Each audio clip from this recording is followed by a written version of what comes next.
Hello, my name is Marcus. I'm the compiler of a collection of therapy quotes entitled 1001 Windmills of the Mind.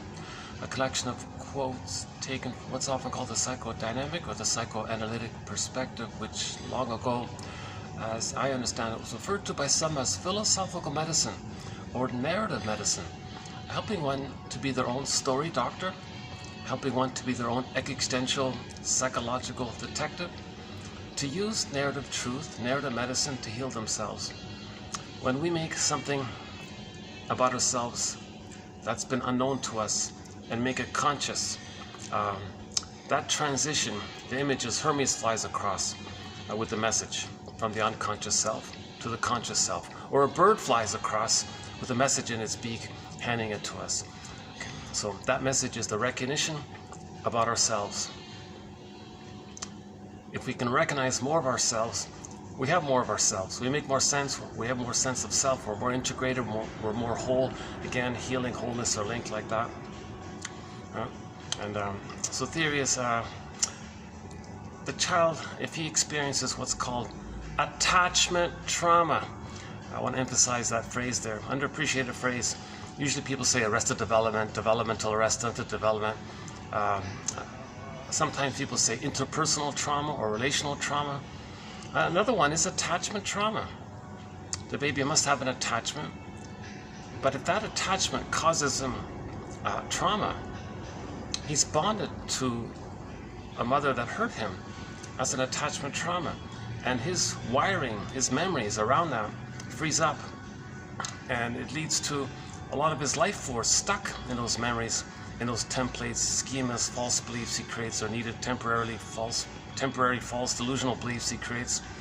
And his life force is kind of bound up with those painful memories.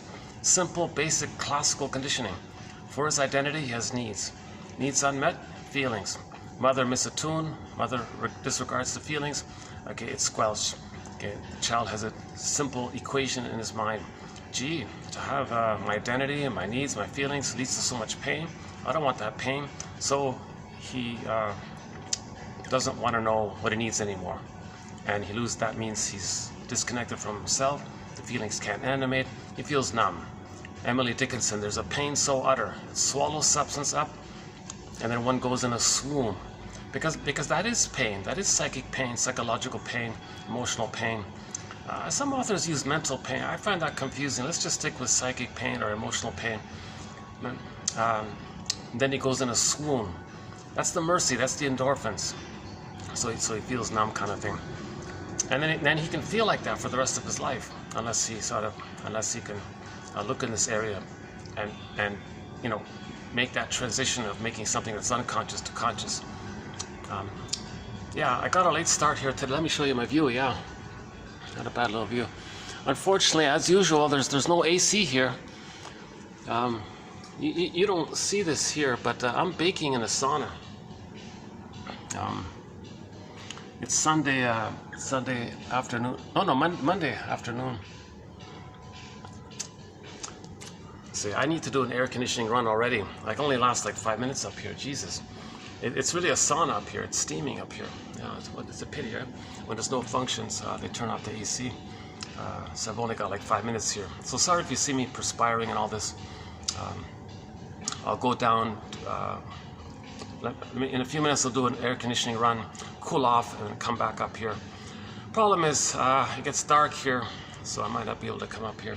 It's a pity. Yeah, it's really a pity to get the right timing here. Anyways, enough about my logistics. It's become sort of a major part of this production here, getting these. There's some birds flying across. Maybe they're delivering messages. There's one there.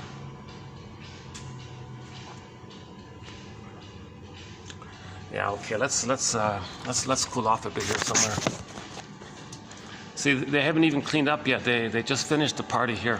So it's a bit of a mess here, yeah. Okay, let's go down.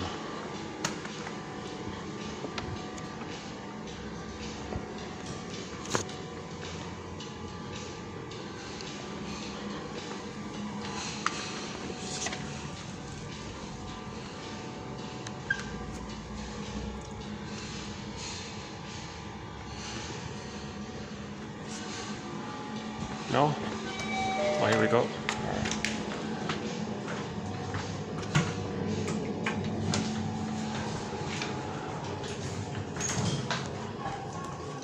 This video will be part 2 of TQ 2717. I thought I would sort of zip through the quotes that we did in part 1 and maybe just add a little bit to it. And at the end of the last video, I thought I might pick up a little bit on it as well.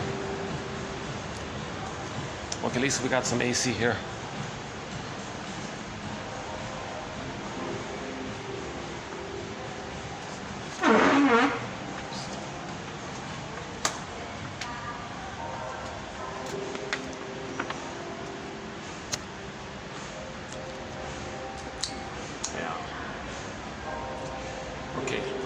Dry off here. Jesus, yeah, sorry about that, yikes.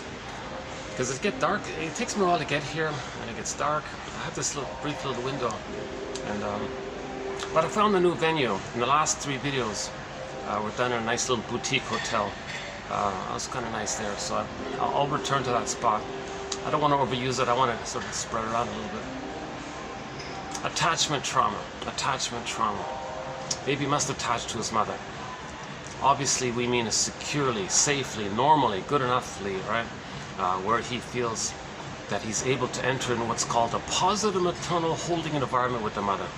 And then he can have a positive maternal experience with the mother, a relationship with the mother, so that the baby gets his needs met automatically and has the memories of mother meeting his needs. Feelings can be there when his needs are met. Keep that link in mind. Feelings and needs are linked. If the baby's needs for his identity, for his sense of self, are met, he'll feel pleasant. Joy can run the console. When his needs don't get met, joy and sadness get zooped away. Anger's at the console. Anger is the reaction to when joy and sadness get zooped away. Joy and sadness meaning our feeling self, our golden ball, our vitality of feelings, aliveness of feelings, needed feelings, appropriate feelings. Okay, that's the golden ball image. And the golden ball goes down the well, like the Frog Prince story, or locked in a cage, like the Iron John story. Okay. Or in any kind of pureness or innocence in a myth or fairy tale that gets lost. Miss Core yanked down into the underworld. Okay. Baby lost in the forest, children lost in the forest. These kind of pureness, innocent things for the embodiment side, and then the gold vibrancy or sparkling jewel or something, or treasure like that. That's for the feelings kind of side. I feel, therefore I am. So there's 2 parts to our identity, right? I feel, therefore I am. If we're afraid to have our sense of self, if we didn't get our needs met, which is linked to our sense of self, once upon a time we had feelings around it. Mother squelched those feelings and shamed us for those feelings. Then both the feeling self, the ontological self, the I feel, therefore I am this self, this whole kind of sense of self and our feelings by it gets flat. We feel numb. We feel petrified, frozen, turned to stone, unreal, okay, wooden, alexithymia. Jeanette Paris calls it emotional hypothermia. The jargon is alexithymia, no words for feelings. Okay. So that's a trauma. If the child doesn't get his needs met for his identity, for his sense of self, and to have a structure in his mind of memories of I'm okay, you're okay. If he doesn't get that psychological birth at the age of 3, and he's frozen prior to age of 3, and he's stunted in his emotional development prior to that, that's attachment trauma, relational trauma, arrested development. And then you get the famous split. So his emotionality gets frozen early on. And yes, other parts of the person can still develop. So he can still get 10 medals in sports, so he can still get 10 PhDs on the wall. Okay? He can still be a race car driver, or he can still do other things. But we live to the extent that we feel. That's the issue. See, a person can still get 10 PhDs and they go, oh my God, what's the point? I feel something's missing. I don't feel alive, kind of thing. I feel like I'm sleepwalking through life. Life is passing me by, going through the motions of life. When does life begin? Am I living some kind of unlived life, some kind of provisional life? He's talking about the numbing. He's talking about the numbing. There's a pain so utter, it's swallowed, the golden balls get swallowed up, then he goes in a swoon. The swoon is the endorphins, this kind of trance-like thing. So he's sleepwalking through life in this one long trance kind of thing. Life is a dream song kind of thing like that. It's kind of like a mild disassociative kind of condition, right?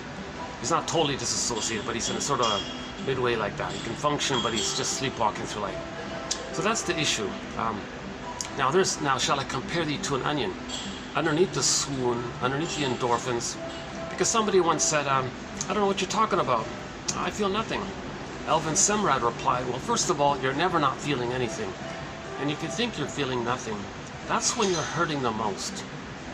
Underneath, there's the pain, the psychic pain, the emotional pain. Okay? It's just numbed over, you're not aware of it. That pain is a result to the needs not getting met. And it's all going on underneath like this, in the non-reporting brain, in the implicit memory system, the pre-verbal memory system, the amnesic memory.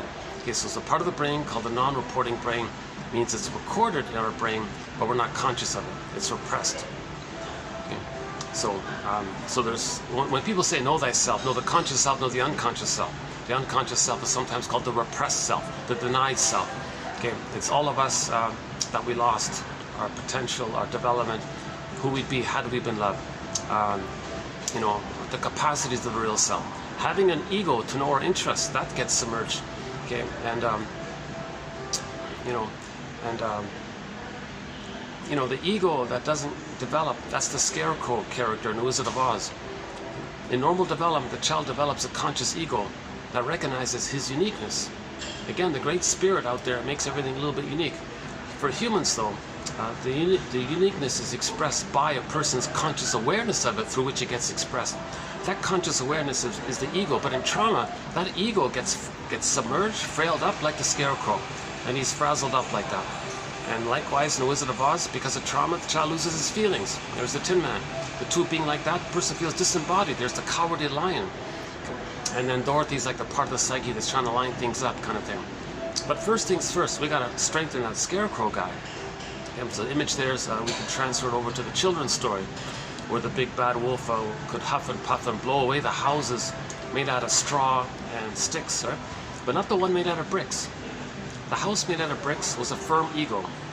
Okay, the firm ego can recognize that the wolf is not real. It's an image composed by the baby's projected condensation, a condensation of the image of the bad breast mother, infused into it, and then the image kind of responds by the baby's projection of his unmet needs, which turn into oral greed. Okay, the baby had a need, he was desperate, he got enraged, he got a fantasy, he wants to control the breast, maybe he can devour the breast, possess the breast, own the breast, and it doesn't work, so he's enraged and he develops into this oral greed. Though that's too much excitation to admit that. It's there, he feels like the enraged hungry wolf, but he can't know it. So a trick of the mind called projection, it's there, but to trick him to not feel that it's there, because if he were to accept that it's there, the mammalian part of the brain would send the child too many cortisol, stress, adrenaline. It's too much for the system. So to trick his brain, he attributes or believes his traits of rage and oral greed is onto the mother. It's still within him, but he sees it onto the mother as a compromise, as a trick to not get too much cortisol. So now he creates an image of the mother as a devouring, hungry wolf that wants to eat him. So the witch won't eat me. Okay, and Hansel and Gretel, the witch wants to eat the people, right? And in the Odyssey, the Cyclops is eating the people. Okay, and the Boar Queen gobbles up the guys, uses their bones as toothpicks. So all these kind of frightening images of a monster kind of character that gobbles up the fellow or the protagonist, that's not real. That's not real. You see, in the brick house, we identify that the wolf is not real. Okay, now we can transfer back to the Wizard of Oz. When Dorothy throws water on that wicked witch image, okay, the water is unconscious, it flows, emotion, feelings, water, feelings, unconscious. It means we accept our feelings around that image. So now we own our projections. Now we take it back. Okay? So we recognize that that image was created because of our feelings. And so we accept our feelings that led to that image, and we withdraw our projections and own our rage and unmet needs. Get that image poofed away. The image poofed away, right? The Boar Queen and the White Bear King Balaman, she also poofed away, right? And likewise all the other, in the Wizard of Oz, she kind of melted away. It doesn't matter how the storytellers describe it, because it's not real. The image is it's not real, right? Where are we here? Oh, 1 second. I get a little. Sometimes I can handle little distractions, little unsightly things, but sometimes, yikes! I don't want to see that. Hold on a second.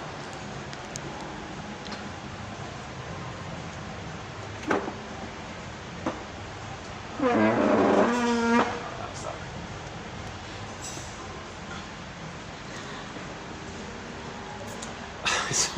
don't know why this. I don't know why this. I don't know why sometimes I'm reminded of Deep Space Nine when I come to this little area for some reason.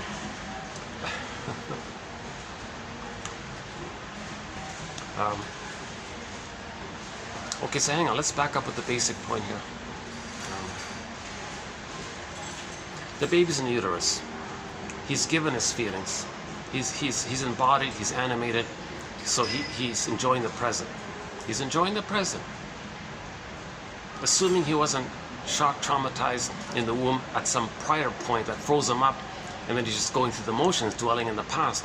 Assuming he's in a welcoming womb, no prenatal trauma, no heavy metal concerts while pregnant, while inside the mother's belly. You know, mother's not drinking, mother's not arguing. You know, assuming it's a welcoming womb, it's paradise. Now it's nirvana. Now it's Shambhala. Now it's Shangri-La. All these paradisical ideas. Means the baby has his golden ball, he's relaxed, he's safe, he's one with the big mother. The mother's pretty powerful, it's giving him everything that he needs automatically. He may even think it's him that's doing it. Or he's in a state of what's called undifferentiation. He doesn't parse out yet where he begins and ends, where the mother begins and ends. And in the beginning, the theory is he thinks maybe it's just all him. Or he's just one or fused in with this big powerful mother, called the unico mystica, one with this big mystery like that, right? And it's all just him, it's all for him, needs automatically met. He may think his little sensations automatically meet his needs. Food gets sent down automatically as he needs it. Okay, the waste elimination spiral up the two veins to the placenta, which literally metabolizes everything. So, and it's all smooth, it's rhythmic, and he's floating around the oceanic feeling, relaxed, needs automatically met, powerful, one with this big powerful, one with this big power, and he thinks it's only him, and so maybe he's like, maybe in the beginning the baby has some kind of prototypal thoughts of, geez, he's pretty powerful, he's like a little god in his own universe. He's like, is he like the whole universe, or is that the center of the universe? It's just all him in there, basically. He doesn't recognize his humanness and the mother being a separate human. Didn't develop that place yet, right? And someone theorized, what might not be him? Like, could the baby have some sense of something not being him? One theory is by Grassi. Well, maybe it's music. Maybe the first sense of something that's not him, meaning the mother, would be music. In the beginning was the sound with the mother. The sound was with the mother. The musical mother. The mother, music, mother. The music mother. The first mother's music. Okay, because you hear the mother's heartbeat, pulsating of the cord, and the blood flow in the vein. Okay, so there's some kind of prototype of, and it's rhythmic and it's smooth and all this. So it's some kind of sounds like of a beat, pulsing, bass line, and some melody, ABC, right? And it's all smooth, it's rhythmic, and it's so a whole theory about this. So Grassi calls music the master emotion, because later on when we hear music, okay, if there's a drum beat, okay, unconscious memory of the mother's heartbeat. Remember, we were in paradise back there, so when we hear music, we unconsciously are reminded of paradise and one with the universe. So we feel pretty blissful. Remember, we feel powerful, blissful, oceanic oneness, oceanic feeling. It's a blissful, happy, powerful feeling kind of thing, right? So when we hear music, and there's music all the, like there's thumping music up here already, right? It kind of lulls people. You're safe, you're in the womb still, your part of you still, remember you're in the womb, you were safe, here's music, so you calm down, you're in the womb partly, right? So there's like a little bit of a, oh yeah, the last video, yeah, the music was copyrighted, oh my god. It's still trimming out as we speak, yeah. That nice little place at the boutique hotel, the music above had copyrighted music.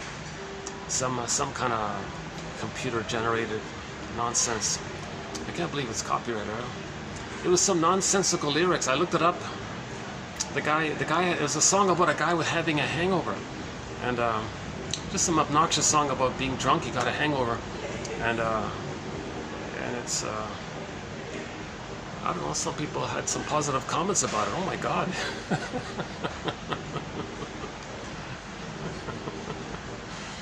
Oh yeah, in this hotel I can't even spend 1 second on the rooftop because it's all copyrighted. I've tried it a few times already, right?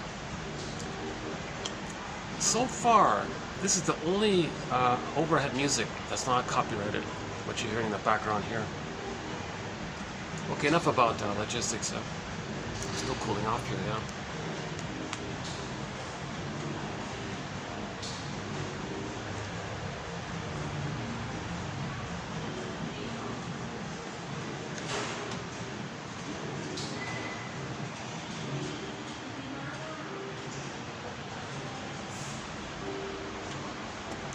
Okay, so by the way, on the topic of coffee,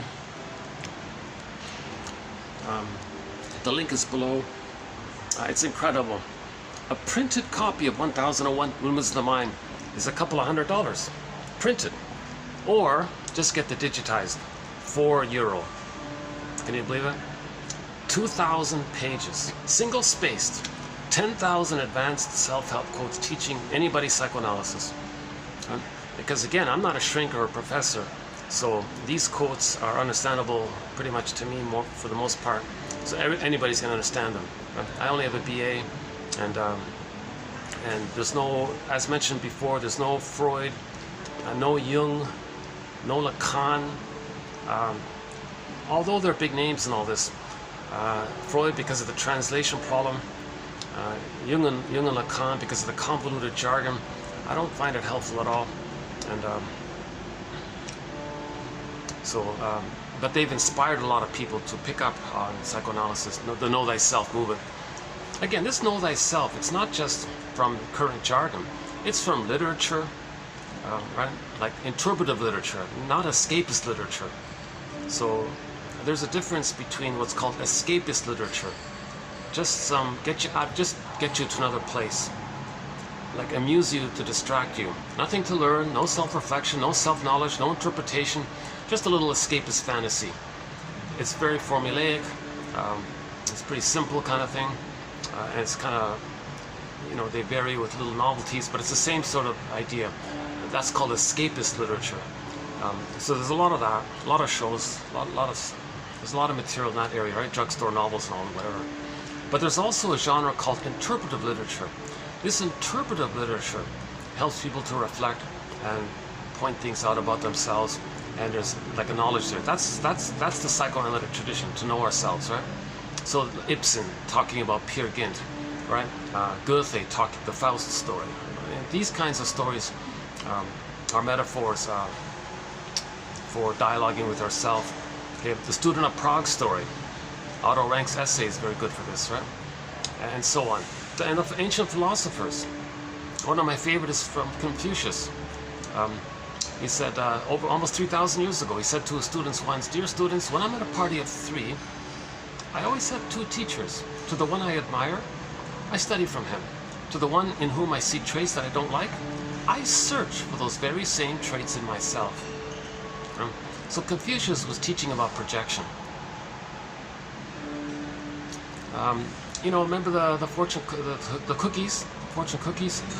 Maybe you open one up and there's a little paper that says, Confucius say,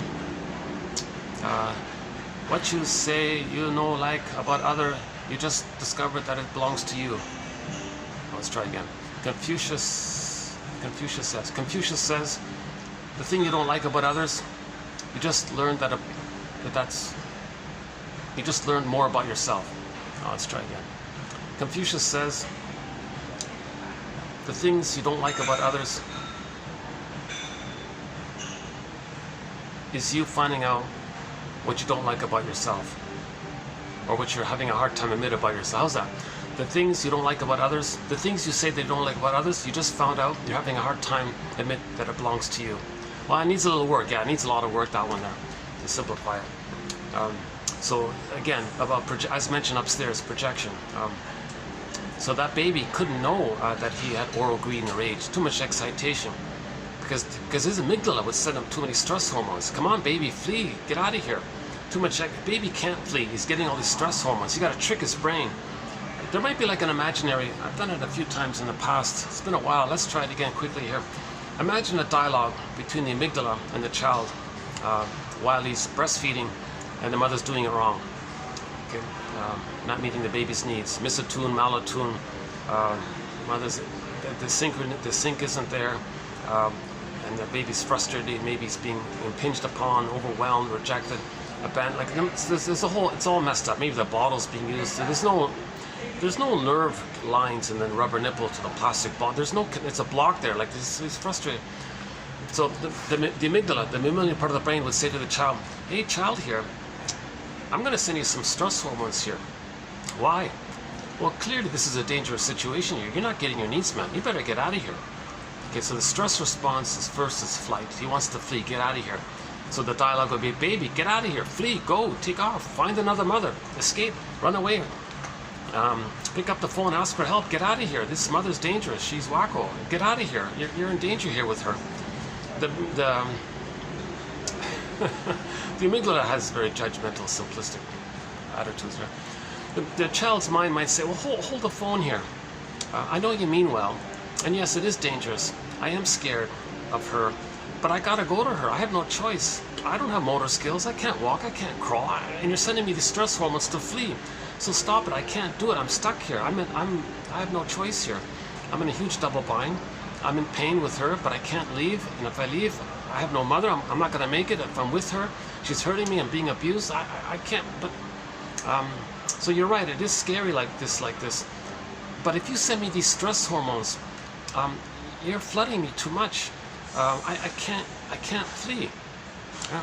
It'd be like a guy in a car with the pedal to the metal, on the gas pedal to the metal, and with his other foot, he's got the brake pedal pressed down as hard as it can go. Something in the engine is going to go kaput. Well, I might go kaput. Maybe some cells attack some other cells. I might get some immune problem or organ failure. So stop it, amygdala. Please stop sending me these stress hormones. I can't use it. I can't flee here. You're overwhelming me with all this adrenaline or something. The mammalian part of the brain says, "Oh, I see. Really? Is that what's going on here? I don't like this. That's right. I'm glad you understand. So will you ease up?" "Oh no, au contraire. I'm going to send you more stress hormones." "Oh my God, didn't you just hear me? I can't." "Why are you going to send me more stress hormones? I told you I'm going to go kaput here." "Well, I'm pretty simple that way. If you can't flee and you're kind of backed in a corner like that, then you got to fight with the mother." So now the baby's kind of like angry with the mother, okay, and the baby with his anger, he's enraged and all this. But what can he do with his enrage? It clicks into the head where he's going to fantasize. Now he's in fantasy land.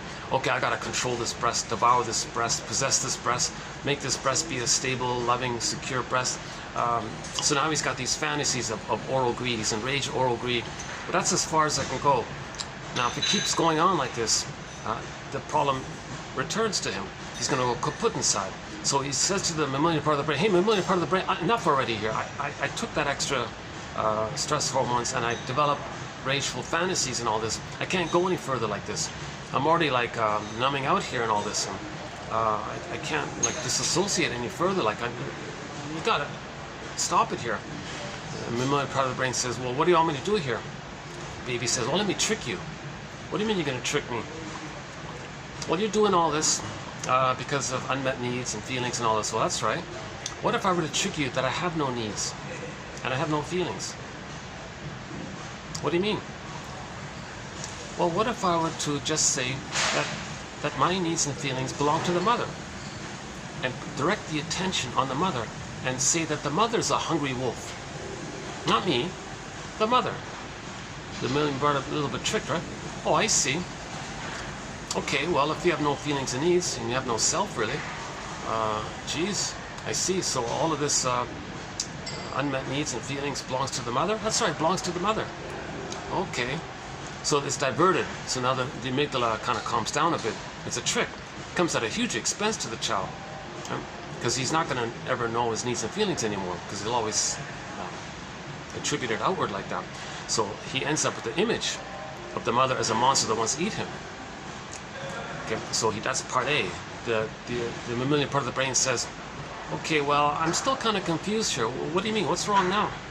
What's your problem now?" "Well, if you think your mother's a monster that wants to eat you, how are you just going to survive? How are you going to just take in the powder stuff or whatever is being offered? I don't get it here." "Okay, good point. Let me do another trick here." "What do you mean?" "I'm going to deny the monster's my mother. I'm going to just say it's not my mother, but it is your mother." "No, well, hang on. I'm going to trick you. I'm going to say that the bad breast experience that's now a monster image and all this. I'm just gonna like bury it and then do another trick of the mind and hallucinate a goddess, an ideal, lovely breast, and I'm one and safe, this beautiful, paradisical, heavenly state with the beautiful breast, and I'm one there with the trick of the mind. My attention is going to be on this hallucination, and I'll distract you from the reality that I'm bonded to the bad breast experience. And the amygdala goes, oh, okay, well, if you are safe with the goddess breast, okay, fine. So that's another defense mechanism, right? So the baby is engaged in what's called defense mechanisms. It's called defense mechanisms because he's protecting himself, both from the mother and from his own amygdala. He's in defensive mode, kind of speak, right? So defense mechanisms are psychic defenses. These are maneuvers of the mind, operations of the mind, mental mechanisms, psychic mechanisms, to trick his own mammalian part of the brain to not send him any more stress hormones. That's the issue, right? He doesn't want. He's protecting himself. He doesn't want his body issues to go kaput or broken or immune problems and all this, right? He's protecting himself. So it's all in the head, fantasy land. Now he's in Alice in Wonderland, all these primary process world fantasies. So he's sort of again, now he's creating neuroimageries in his mind and like this. Yeah. Now this is just temporarily, by the way. Okay, the jargon for this is Melanie Klein's theory about the paranoid schizoid position. Paranoid. No, the mother's not a monster that wants to eat him. Baby just has to temporarily think that. Okay, and schizoid. No, the mother's not like a goddess or a demon. The mother's one human, but the baby doesn't have enough memories of one positive human mother to relate to. He doesn't internalize that. He splits the mother into two creatures. Not right. Another way of saying this about splitting is, let's say that mother is doing it right. Baby goes, oh, there's my mother. All right, awesome. Let's say the mother makes a mistake. At that time, oh my God, what's this? Who's this? Where's this monster coming from? Oh, that's not my mother. So when the mother's doing it wrong, that's not my mother. No, that's not my mother. He can't accept that that's his mother. He can't face that reality, because to face that reality would be too much excitation, as just described. So he does the splitting mechanism. Okay, first he makes the bad breast a monster and says that's not my mother. Okay, so there's the splitting idea. That's called the schizoid position. Very unreal, schizoid, like detached, unreal, aloof, withdrawn, emotionally shut down, detached. That sort of area, right? So that's called the paranoid schizoid position, or mode of experiencing, mode of operating. Klein calls it the position kind of thing. And all babies may briefly, temporarily, for the first few weeks, engage in this. It's just meant to be like an emergency brief kind of thing, because assuming the mother, because no mother's perfect and the baby's very helpless, the baby does all this. But with a little experience, the child's ego develops, assuming the mother is more loving and frustrating. Then it sorts itself out, and the child goes, oh, mother's one person. He feels safe with her, so safe that he can leave her and know himself. But if the mother doesn't change her ways, if she's consistently malatune, misatune, and so on, right? Doesn't meet the baby's misatune, malatune, baby's crying, what do you want, baby, get over, stop crying. And she keeps doing this. It's like a strain, again and again and again. Many times a day after day, week after week. He still uses the paranoid schizoid mode of experiencing. If the baby's still using the paranoid schizoid mode of experiencing, he doesn't resolve this issue of the mother being a goddess or a demon. He doesn't have a positive human mother to relate to know himself from. So he never differentiates from the mother. If the child doesn't differentiate from the mother, he never has a sense of self. The feelings can't come up because he doesn't have a sense of self. Now he's numb in life. Now that's a huge issue. If the child is stuck by the age of 3 with the paranoid schizoid psychic structure, okay. So let's backtrack to Althea Horner, very good author, Althea Horner. She says it nicely. She says that the interpersonal leads to the intrapsychic. The interpersonal relationship with the mother leads to the intrapsychic model of it, which then expresses itself interpersonally later on. The baby needs a normal wiring. His neural pathway wiring is modeled, is based on the interaction with the mother. If the interaction with the mother is convoluted and distorted and painful, and he's got to use the paranoid schizoid mode of experiencing to cope with it, and he's set with this paranoid schizoid mode of experiencing, that means he doesn't know himself. He's fused with the mother, the fusion's split. Now he's got either or exaggerated thinking. Okay. And then that leads to prejudice, all or nothing thinking. For example, Miriam Winnebow said about her client, she said to her, quote, "You know, therapist, when I'm dating some fellow, if he doesn't give me everything, he gives me nothing." Okay, so back to the baby. When the baby's nursing, he needs everything. He needs the perfect breast. He needs the fusion, the oneness, the paradise, the heaven with the mother. So she's still looking for that. Her psychic structure is the paranoid schizoid mode of experiencing. She wants everything or nothing. Like, it's perfect or forget it. Idealized, wonderful, or who cares? So she has this either or thinking. The yardstick is infantile, perfect or nothing. So prejudice can come from there, of course. Okay.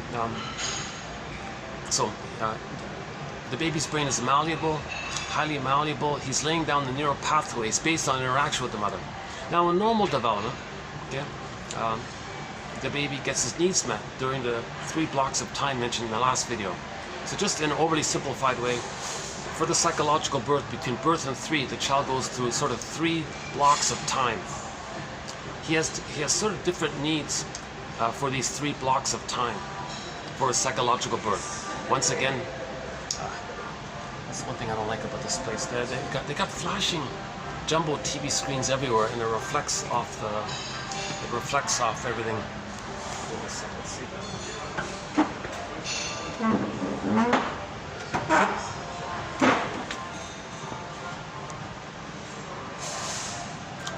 Yeah, I'm not really a coffee drinker, so caffeine does make me a little jittery kind of thing. Add that to my normal anxiety. So again, I have been analyzed. I'm not a shrink, I'm not a professor. Keep that in mind. I only have a BA. Keep that in mind. Okay, let me refer you to the last video. I did my disclaimer. In almost every video I do a disclaimer. Maybe just to save time here, let me just simply say, yeah, I'm not a shrink, okay? And listen to what Robert Bly says in the other videos.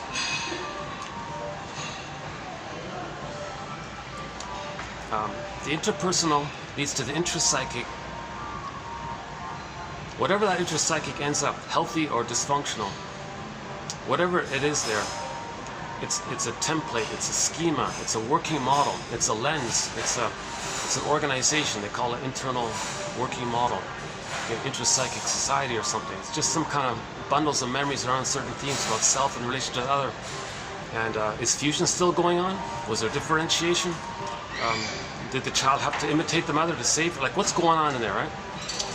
So whatever the child's intrapsychic, okay, an enduring pattern of him in relation to the mother, and the memories are like that, right? The neural pathways correspond to the actual experience of the mother. The interpersonal leads to the intrapsychic, the memories, amnesic memory. Whatever that is, healthy or dysfunctional, it's going to express itself, it's going to reveal itself interpersonally later on. So later on, we look at the interpersonal, and that's like an inference of what the psychic is. Because if there's a problem in the intrapsychic, we've got to update it. We've got to recognize it, and then as we recognize it, some of the trauma can be captured, encapsulated, given a time and a place, and the ghost can be laid to rest. The life force can deconfect and come to the present, and we have more to sense. And the Hermes flies across in that process. Look at the 3 blocks of time. It's going to get dark here quickly, yeah? See, until my tech issues are resolved, I only have 2 hours in each video. It kind of adds to my urgency. I feel like, how am I going to get this in 2 hours? I need a good 6 hours to do a video now. For me to feel sort of settled, that I try to say what I wanted to say, I need 6 hours to tell you the truth. I think I reached that point. And I always feel like I missed something with the 2-hour video.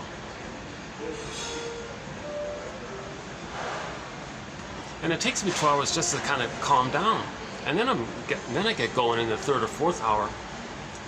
And then I start to wind down after that, right? Why am I telling you this?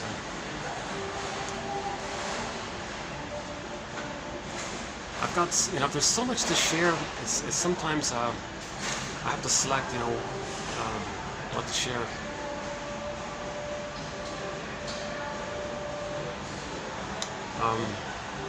I see, I was going to go off on a tangent here just now and I pull myself back. Okay, finish this and then maybe go back on the tangent. Okay, so we were talking about 3 blocks of time. Let's just do that then. The baby needs an extended paradise. That's the first block of time. From biological birth to the first 4 to 5 months, the baby needs an extended paradise with the mother. Attunement, reverie, mother's presence, mother's soothing, and interaction.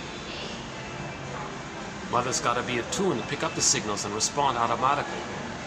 Just like the baby's needs got automatically met in the uterus. Baby, cord, placenta, mother, mother, placenta, cord, baby, 1, 2, 3. It was all musical like that. Oh, you're back to the music, yeah. So Grassi says that later on when we hear music, it reminds us of when we had our golden ball. Now the golden ball means all of our feelings, all of our emotions. So music's the master emotion because it links us and reminds us to the time when we had our emotions. And when we had our emotions, that means we were healthy, in paradise, one with the great power. So music links us to all these positive feelings. So that's why we're so fond of music, right?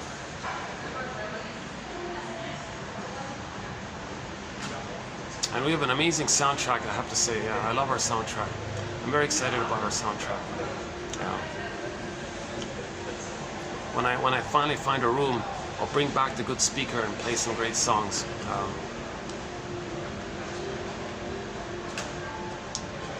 Altın Gün is a recent one from Turkey. Altın Gün, Rakia Su Karaman, that one there is a cover tune, that's a good one. Brian Andre, and a lot of great singers. Kenny Shields from Street Heart, and Dan McCafferty. You know, lots of classic rock and indigenous singers. Elizabeth Gruner sings Solveig's song, a nice version of Solveig's song. Solveig was the soul in the Peer Gynt story, right? Similar to Echo for Narcissus. So we'll talk about that another time. Oh, there's a...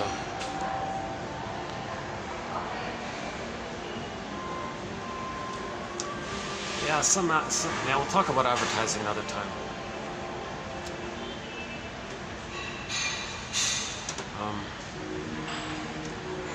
Yeah, so let's say so the baby needs oneness with the mother. She needs the mother's reverie, mother's presence, mother's attunement, mother's soothing, sees, hears, feels the child, accepts the child. The child has memories of this. It's set in him. Okay, he remembers that, it's set in him. From that setting, he has the memories stabilized, condensed enough, amalgamated enough. Oh my God, mother met my needs. I'm safe with her. Rhythm of safety was there. It's just like he was safe in the uterus for his biological birth. He needs to be safe in the extended metaphorical uterus for the first 4 to 5 months, called a social womb. He needs to feel safe enough there to hatch out of that. He's got to get that safety for the first 4 to 5 months to hatch for a psychological birth. No psychological egg, no psychological birth, really. So he needs that kind of safety that's analogous to the safety in the uterus. So he needs a welcoming interpersonal womb. He needs a welcoming social womb, just like he needed a welcoming actual womb. Not too much stress and all this, right? So assuming he's in a welcoming, accepting social womb called a positive maternal experience, maternal holding environment, and again, mother's attuned, meets the baby's needs. No schedule, no, okay, barring emergencies, special, all my disclaimer, barring medical, he needs that kind of rhythm of safety with the mother. And that rhythm of safety means he's laying down the wiring that mother soothed him when he was distressed, mother saw him, heard him, recognized him. Okay, remember the famous self-help quote, children need your presence, not your presence. So the mother's present to the child. She's emotionally, not just physically present as a physical mother, she's emotionally, she wants to be a mother, like she's there for the baby. Baby, I'm here for you. I see you, I'm here for you, I'm present to you. And most important, the mother doesn't have some traumatized, perverse idea that it's her right to use the baby to soothe her. That's key there, because that's trauma for the child if the mother uses the baby to comfort her. The mother can't use the baby in any kind of way to meet her fantasies and to meet her needs. Some mothers brainwash the baby to be dependent on her, so she'll never feel alone. Right? Some others say, oh, I've got a baby, all right, all this power I have, I'm going to brainwash this baby to always need me, respond to me, respect me, see me, do what I say, never let me feel alone, accompany me. And so some mothers actually do this. They have all this power, and there's no checks on that kind of thing. And if she abuses that power and exploits her power to use the child to meet her needs, well, that child is traumatized. He's frozen up. He's emotionally traumatized. That's an attachment trauma. And there are several ways, actually, the mother may use the baby, not just parentifying the baby. She may actually shame the baby to replay the memory that when she was a baby, she was shamed. So she wants to replay what had happened to her with the fantasy that if she replays what happened to her, she has this fantasy that maybe she's still in the past, hoping to change the past. So she's replaying it, called repetition compulsion, intergenerational trauma. So that's a whole topic there, right? And there's other examples. And the sum up of all these examples is that whatever it is, in the child's case, of when the mother does use the baby to meet her unconscious needs, the baby's golden ball gets locked in a cage. Where's the key? It's under mother's pillow. So the image of the key being under the key being under mother's pillow, under the pillow, it's dark there, unconscious, can't see it, right? And there's the key there, under her head, right? That's the pillow, unconscious. So the image is her unconscious. There's a key there. That's why the child's golden ball's locked in a cage. The mother used the baby to meet her needs. And we go through that. I think maybe 3 videos ago we did it. And then we talked about Lawrence Hedges. And that's a whole bundle of material there. That's a good 1 hour right there, that one. That's an important one, right? Because in the healing journey, to get our golden ball, to get back our feelings, to get back our sense of self and our feelings, we got to get the key out from under mother's pillow. Means recognize, face this painful truth that the mother did such a thing. But that's just part A. Then part B, you got to know how to forgive her for doing that. So hence, you got to be a detective. That's what all this is about. Helping one to be a psychological detective. Each person has to be their own psychological, existential, soul medicine, story doctor, detective. Each person has to weave a basket of knowledge, then the feelings can come in. Just as a bird builds a nest and there could be an egg, each person has to kind of do it on their own to pick a quote, put it aside. You don't like it, let it incubate, visit it again. Find some other quotes. Start with some easy ones. Okay? Robert Bly, 10 minutes a day. Okay? So each video is roughly 10 minutes worth of quotes, on average 10 quotes. Hopefully 1 out of 10 will click. You do it for each video. You've got 1,000 videos. One can have their own 1,001 customized for them, 1,001 windows of the mind for themselves by this exercise. Or as mentioned earlier, for convenience, you get you do the coffee thing, the coffee page, and you get the whole encyclopedia on your iPhone. I think it's a 4, what's an MB, right? 4 gigabytes or something. It's a whole encyclopedia, but the storage nowadays can hold it. I've got numerous books on my phone now. I've got like a simple, basic budget, older. It's holding a lot of storage, so it's easy to have it on the phone.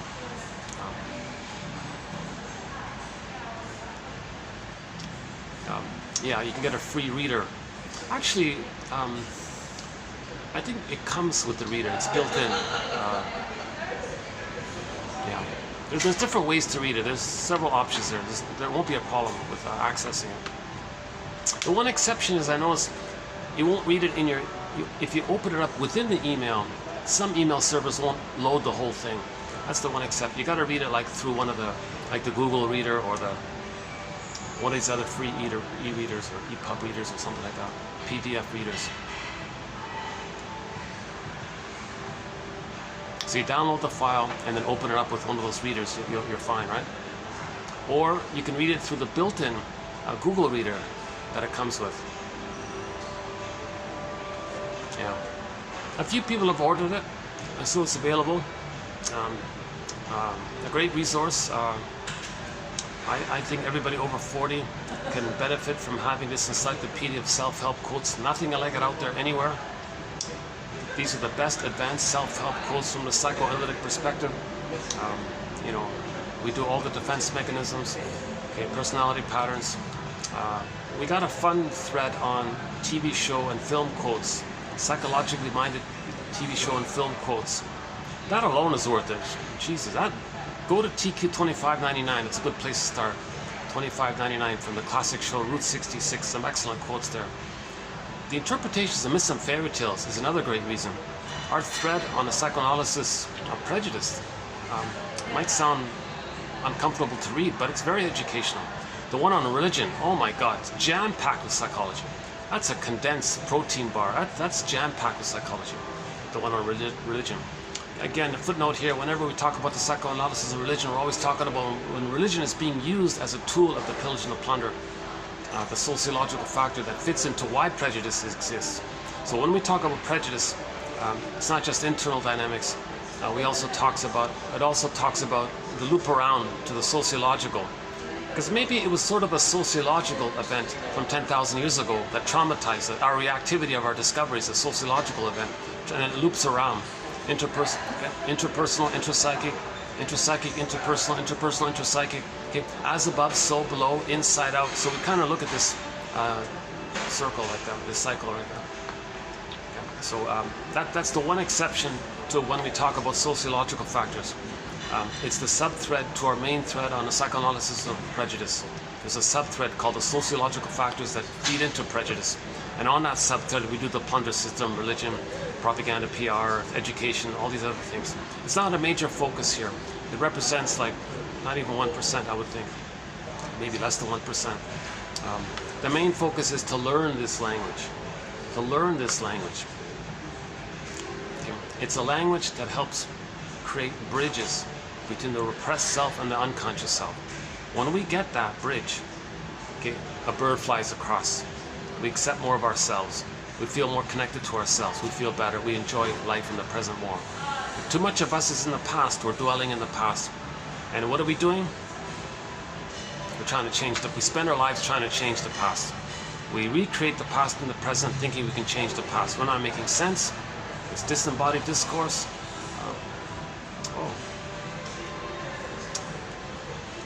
Yeah, I gotta admit that there are a lot of little distracting things around here. I don't know why this place keeps reminding us.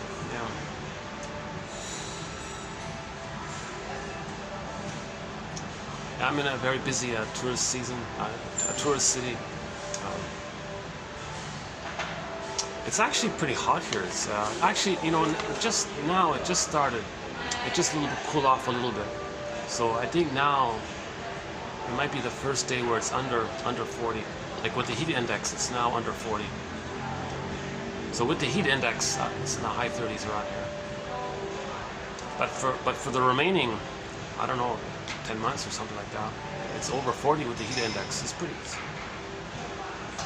or 8 months, 9 months, I'm not sure. Okay, enough with the weather report. See, normally when I need when I need a little break, I play a song.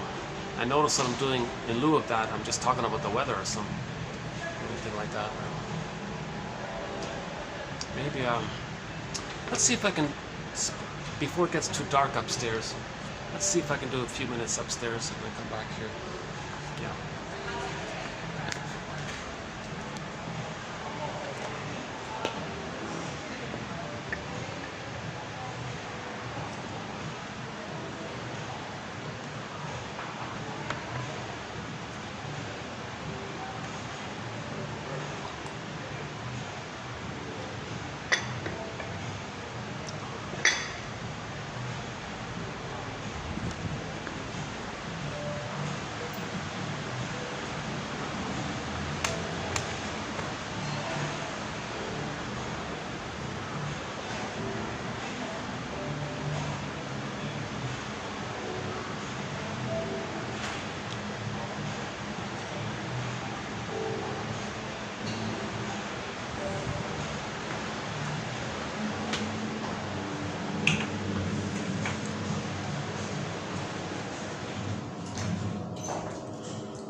Yeah, in 2717, I think it's pretty good. We've got two good examples of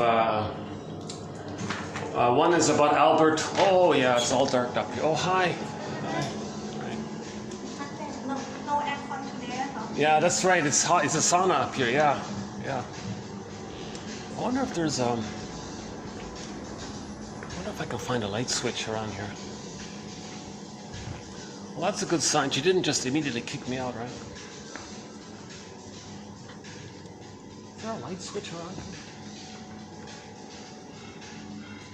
Yeah, they warned me that they close up the lights at night. Let's see.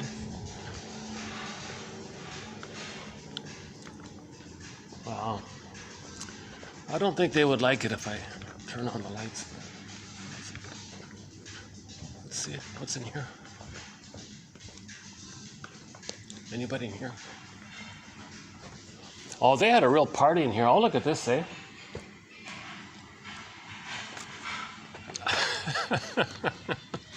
There must have been quite a party in here. Wow. There must have been a real festive event here. Maybe a wedding reception or something. But I got light in here, eh? And my first time in here, to tell you the truth, yeah. Let's see if I can. Let's see if we can spend a few minutes in here. Okay. Let's try this for a bit. Okay. You know, I appreciate the friendly kind of staff here. They're kind of friendly, intelligent, friendly. I like that. Yeah, that's nice.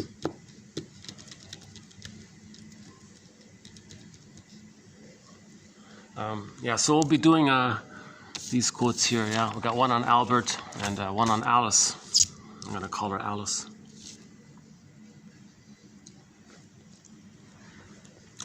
Yeah, but it's baking here. Yeah, I'm not gonna last in here either.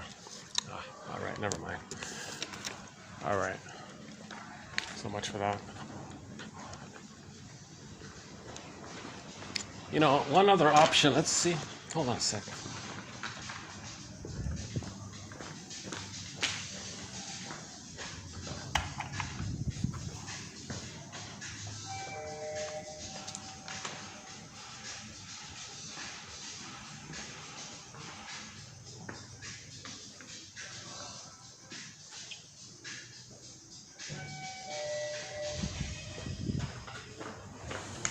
Let's just take a quick peek here. Let's see.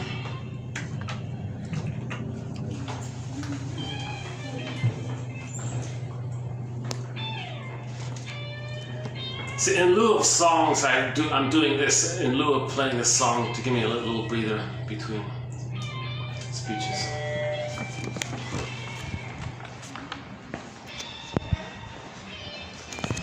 I think there's a function going on. Oh yeah. It's actually going to be So, there was an event here. Is it still going on? Okay.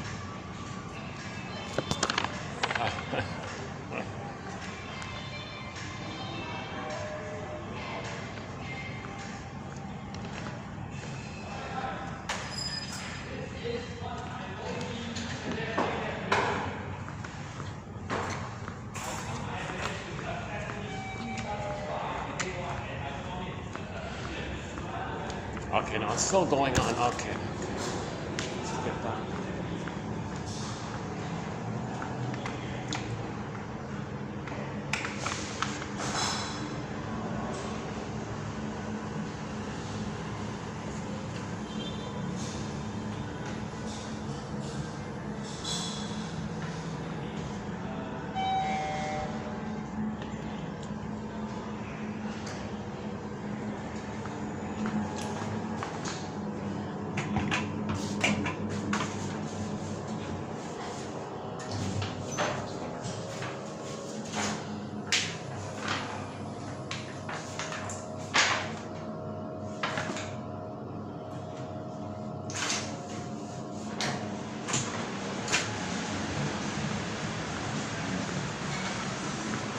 See, it gets too dark around here. I got this lighting issue. Unless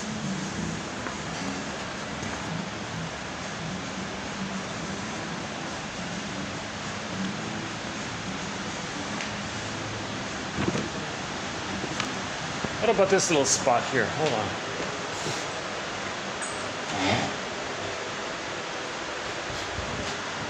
There's a bright light. How's the lighting here?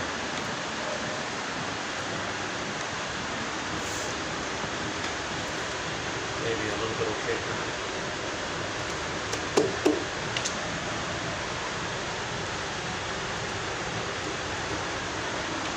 No, that doesn't work.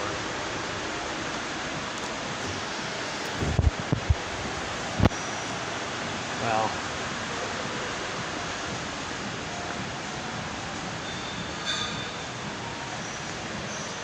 is that better?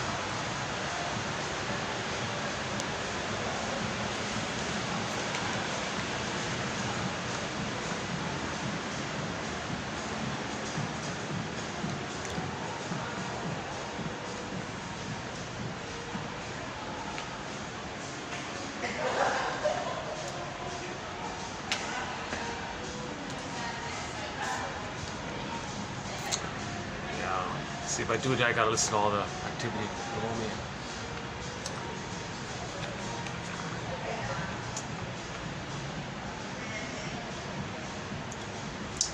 I'm just thinking about which direction to take this video in for the second hour.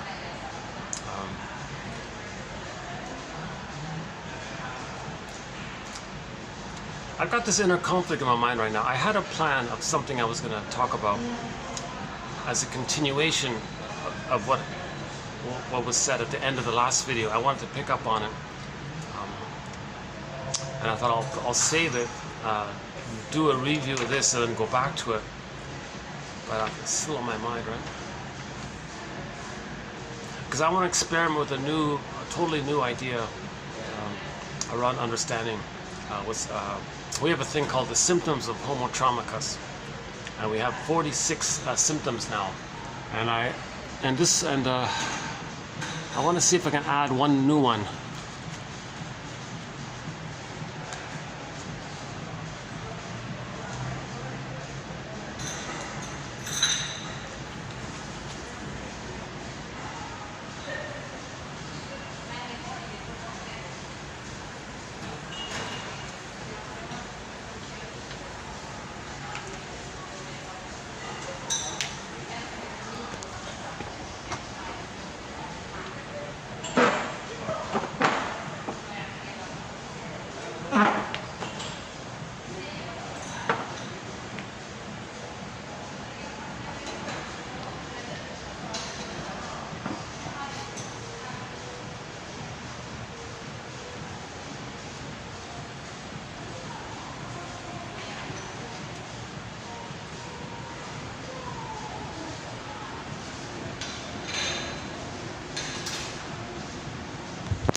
Okay, let's just finish the 3 blocks of developmental needs.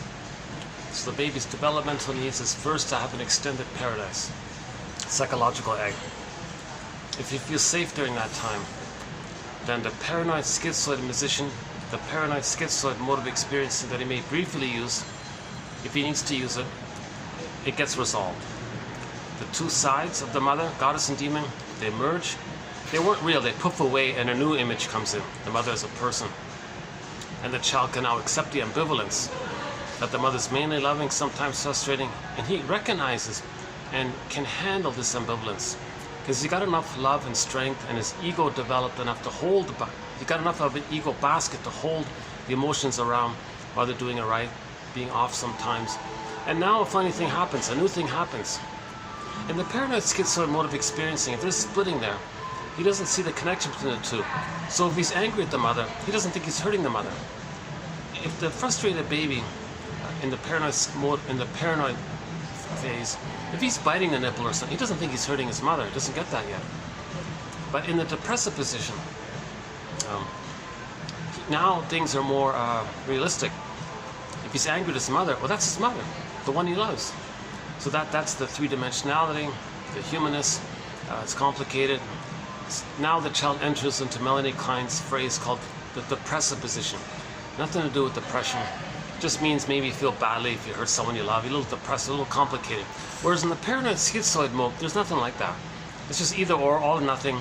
It's the way a traumatized caveman might think. This exaggerated, extremist, fanatical, like this either or. It's the yardstick of the traumatized infant. Gotta have the good breast, or so heaven or hell attitudes, right? So at 4 to 5 months, assuming the child is able to feel safe during those times, assuming he was safe enough during that time, 4 to 5 months, then when he feels safe with the recognition the mother loved him, then he feels safe to hatch. His self-concept can hatch out of the blurred concept of the two being, of them being one. Out of that merging of self and other and his fusional blurred cloud thing, whatever, the baby cloud blurred in with the bigger cloud. At 4 to 5 months, the baby cloud can hatch out of the fusion, and he's now getting a sense of self. Now he recognizes he's a person, mother's a person. Now he's entered into the psychological development. Now he's developing. It's normal development. It's normal development to have like a sense of self. I feel, therefore I am this, right?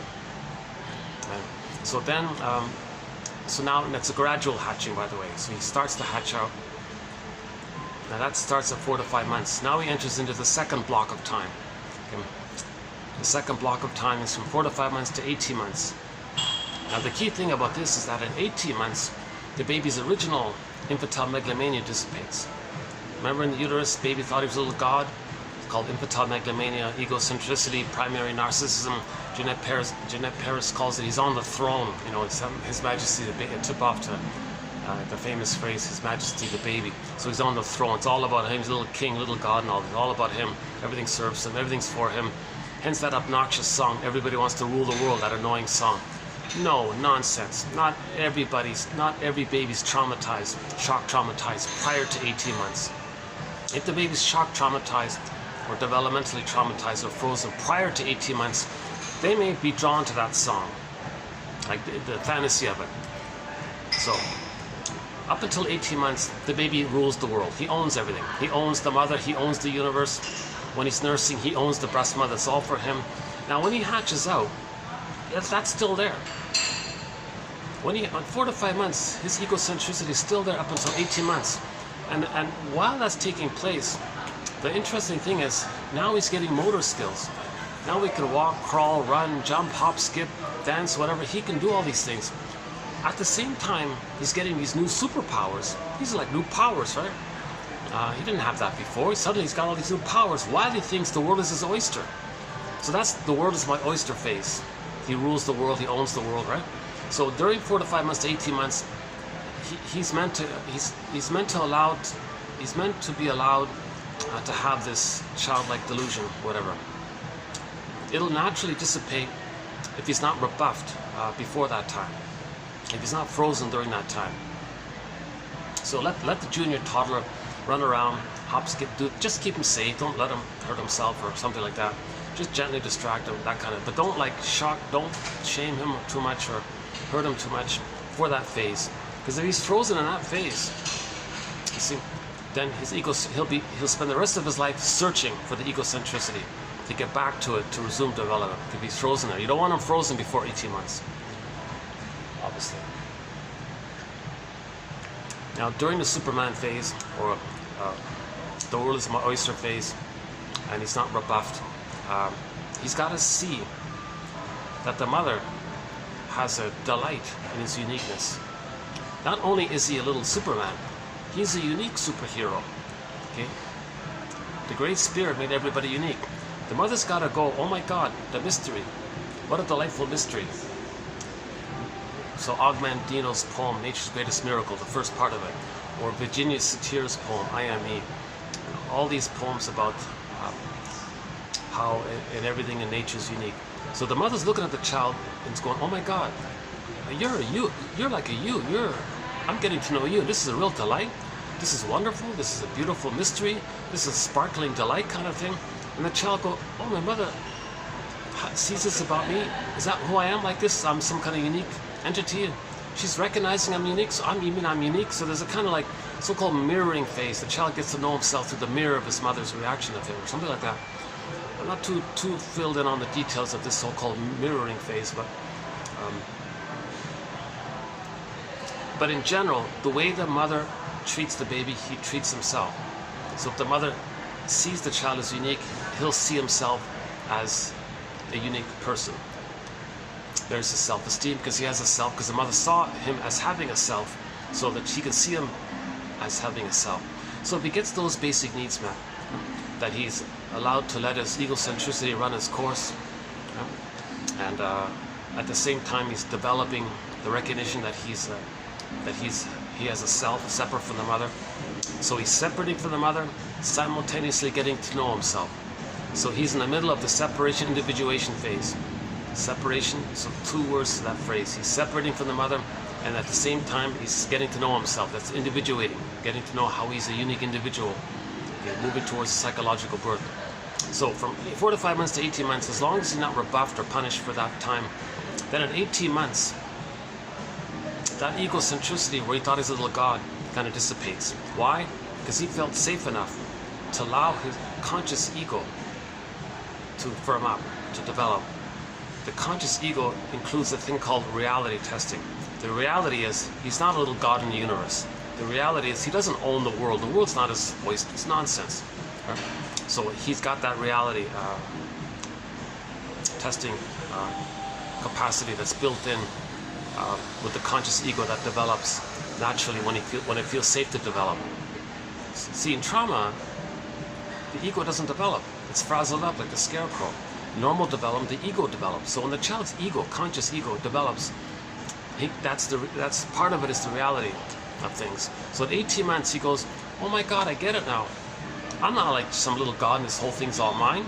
Oh, I see, I'm like a person, others are people. Oh, now I get it. It's calm, he doesn't freak out, it's just the reality. He's learning, he's delighted to know the truth. The truth will upset you free. He wants to know the truth. He wants to know where he is and what's going on. He feels better by this. We always feel better when we know really what's going on. He doesn't want to live in this illusionary thing. So he's going, oh, okay, I get it now. Now, 18 months, he enters into the 3rd block of time. Okay, the 3rd phase, called the rapprochement phase. I'm calling it the now Voyager phase. Because now he's going to be more of a human explorer. Human explorer. He's going to explore. So the role of the mother now is to function as a secure base. The message there is that as the baby is exploring the environment, running around, learning things, discovering who he is, he's got to learn that it doesn't come at the cost of losing his mother. So when the child discovers, I like this, oh, what's this, I like this, is the mother still there? That's called emotional refeeling. So the child discovers something, maybe a little scared for a time. He runs back to his mother, scared, clings to his mother for a bit. Mother says, you didn't lose me, I'm here. You can learn, you can know about what you like. I'm here, you're not going to lose me. There's no trade-off here. You can get to know yourself and still have me. So she's a secure base for the child. Right? So because the child doesn't, what shouldn't happen, or what's not supposed to happen, or what causes trauma rather, is that if the child discovers something and the mother's not around, okay, I'm not going to discover because I lose my mother. He's not ready to lose his mother. The mother's still got to be there. So she functions as a secure base, mainly just saying you're safe. Not to pull the child back to some aggressive fusion. No, that's too impinging. That's too engulfing. Now that's the engulfing mother. So the child would be very angry at that. No, the mother is supposed to allow and support and be a safe base for the child to know himself. This is sometimes embedded within this is a thing called communicative matching, where the child, where the mother like matches, like improv with the child. The child learns this, oh yes, and like a little bit, just a little above his, keep him curious but not too much. He gets the message, mother's really okay. I can learn and understand, know who I am, I don't lose her. Oh, this is awesome, I have both. I have the best of both worlds. I have the safety of the home base, and I can get to know myself, and when I freak out, I still have mother there. Now this goes on for 18 months. Roughly at the age of 3, he got his developmental needs met. The memory system, the intrapsychic model is, I was loved by the mother. The mother was loving, I was loved by the mother. That's, so the mindset is, I'm okay, you're okay. I'm loved, she's loving. She's loved, she's okay. I was loved, I'm loving, I'm okay. Gratitude, I'm okay, you're okay. Basically keep it simple, right? I'm okay, you're okay. That's normal, natural, good enough development, where he achieves this psychic structure of I'm okay, you're okay. He differentiated from the mother. It's a whole self concept. Mother's considered a whole self concept, 3-dimensionality. He's a traumatized human. She's a traumatized human. We're homotraumicus. We're all cousins from this one massive family that evolved from northeast of Congo back 10,000 years ago. Okay, and we're all cousins from this massive family. And there's the recognition that we're all this one massive family. We're all traumatized. We're all one dysfunctional family, basically. But we're still that one family. We shouldn't hurt each other. We should try to help each other heal, kind of thing. But we understand that we're all cousins. We're all. Jane Elliott says we're literally all Africans. She says, think of it that way. She says, literally, we can trace, on average, that everybody is a cousin to everybody, 30 to 50 times removed. It's just that some people lost their tan when they settled in different climates, but it doesn't change that we're Homo sapien traumicus. We used to be Homo sapien sapien, then we became Homo sapien traumicus 10,000 years ago, and that's like an evolutionary development from what our previous edition of us called Homo bodoensis. We used to be Homo bodoensis by one theory for 1 million years, and it took us 1 million years to get to it. See, that's the problem with the lighting in. I can never get lighting here at night. This is the strangest thing. In every venue, I can never get enough light. Let's try this a bit. Oh, it's a bit better, right? Yeah, okay, hold on a second.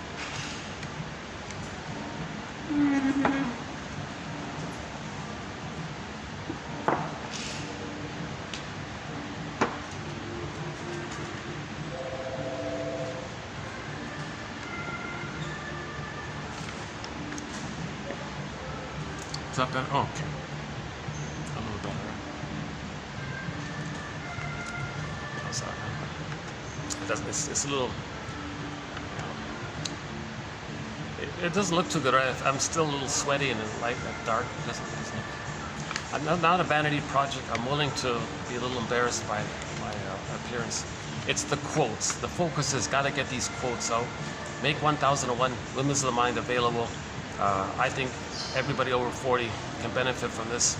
It'll raise consciousness. Oh boy. I think it's the only collection of quotes from psychoanalysis that's accessible to the average person, because we're not bogged down with debates about jargon, quibbling about what it means. Did the translator mean this? Did the author use it as a dream interpretation? Is it confused about, like, we don't get into these squabbles and squibbles debates. These quotes fit Grice's criteria for communication. Is it relevant to the topic? Is it clear enough? Quality, relevant, on topic, quantity, not too long, not too short. Manner, is it friendly? Can we relate to it, kind of thing. So I feel like I think we're on top. I think we're on track with meeting Grice's criteria for communication: relevance, manner, quantity, quality. Now the quality, that's subjective. That's why I'm saying maybe 1 out of 10 is going to click. I don't think every quote's going to click, but some quotes are included, like to let it incubate, because it'll support some other quote in the future. So we have all these pieces of the puzzle, kind of thing.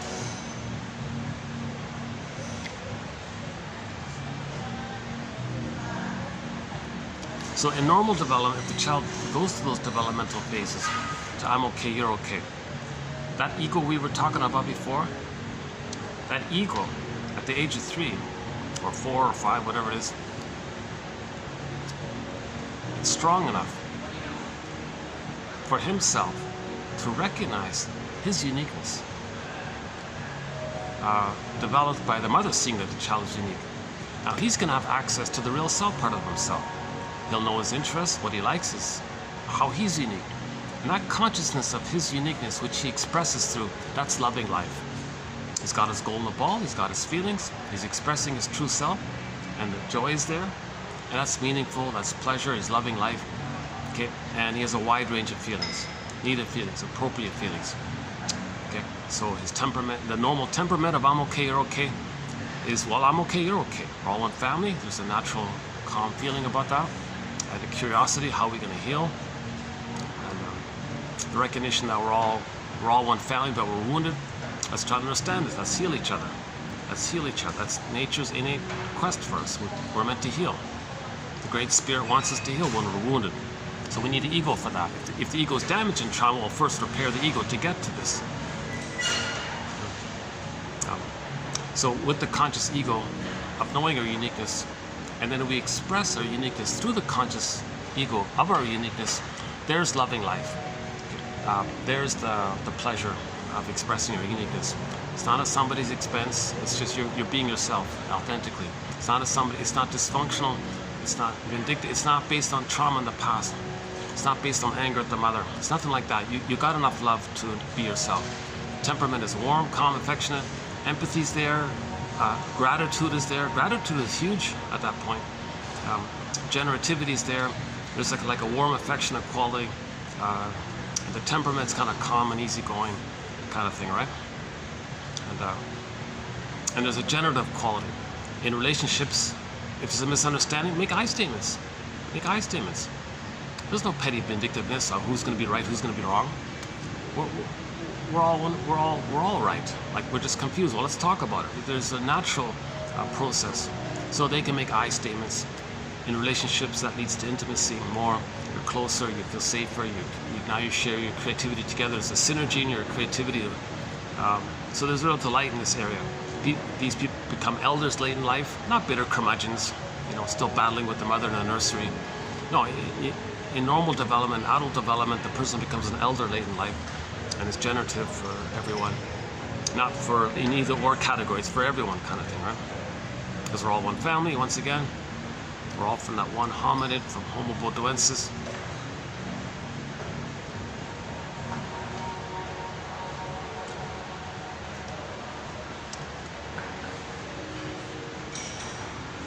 Let's see. Can I get some better lighting here? Hold on a second. That's it. Sorry about the lighting, eh? Is it better like this? See, it's not bad here because there's too many people here sometimes. But, yeah, it's Monday, so there's no band downstairs. That's good, right? See, I can't do this later in the week and on weekends because the band is downstairs.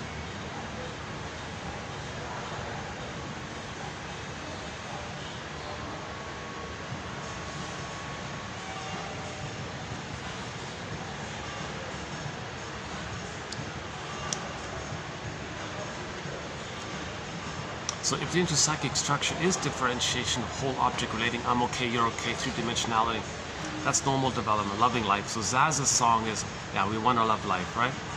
But in trauma, okay, that's an expression of love, by the way. So we're loving life in normal development. But if we're frozen up in a prior place where we didn't get to that, then we're stuck in the cry for love. Everything's love or a cry for love. Okay, thank you or please. Learning or judging. So love or cry for love in ballpark terms. If the child's frozen up prior to that place, prior to the metaphorical quote-unquote psychological birth, just an approximate term. No one achieves a perfect psychological birth, Klein says, but anyways, forgive psychology for its jargon, Robert Bly says. So if the child's frozen up prior, he's going to repeat in the present that trauma in the past with others, thinking he's still in the past, hoping to change the past. Doesn't make sense. Does it again and again. He's stuck in the past. So he's going through life numb, repeating the past, crying for love. Spends his whole life crying for love. It doesn't work repeating it. The only thing that works is consciousness and the identity of the consciousness. Then sadness appears. Then we mourn the losses, get more sense of self, and joy can come back then we come into the present. So mourning is the goal. Well, you know that funny song, oh my God. You know that I mentioned earlier, that annoying little techno song that got copyrighted in my last video? It was called Mourning. Can you believe it? He was talking about a hangover, and the song was called Mourning. That song was so confused. I think it was one of these AI generated lyrics or something. Didn't make sense. The guy said, oh, I have a hangover. I'm in mourning. What? If you got a hangover, that's not mourning. So it doesn't make sense, right? I think it was one of those AI generated lyrics. The song was called Mourning. I forgot the band. Some silly made up name. That didn't even make sense. And it sounded like a techno computer voice even, right?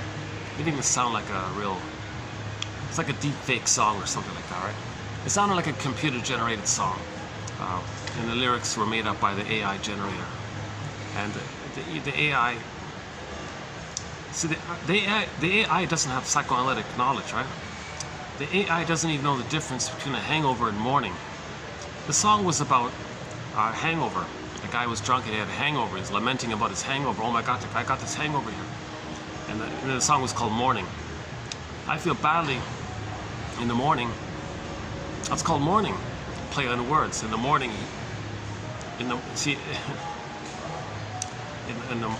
he complained about in the morning he had a hangover.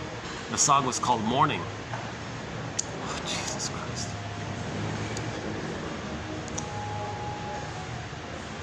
Somebody said that the AI doesn't have psychoanalytic perspective. That's another topic, about the AI, right? Somebody said AI is going to be technology's unconscious. Plus, AI is just going to accelerate what's already in existence. So if we don't have much consciousness, then our dysfunctional behavior is going to be accelerated. So AI is just going to accelerate our dysfunction.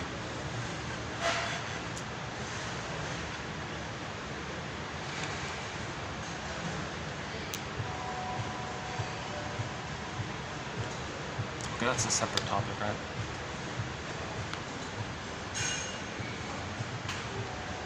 So I feel like I'm just settling in. Yeah, I got half an hour left here. Maybe I'll do a part 3, yeah.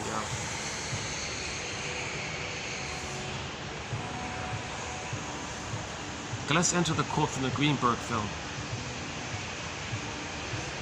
Not a great film, I don't recommend it, but there's a good line in there. Some guy was moping around and all this. Shrink said to him, "You have difficulty living in the present. So you're lingering in the past. You're dwelling in the past because you feel like you never really lived it. You couldn't know it. You couldn't capture the past and give it a time and a place. Unfinished business." Enter a quote from the TV show Heck Ramsey, starring Richard Boone. Heck Ramsey, he was dating some girl, and Heck Ramsey asked her, "Are you emotionally available? Did you get divorced?" or something like that. And she said, "Well, the past is to be remembered, not to be lived as the present. The past is to be remembered, not lived as the present. Not lived as the present." That was very careful wording. I caught that. It's in our collection here. If you type in Heck Ramsey, very good show, by the way. Well, it ran only for 2 seasons.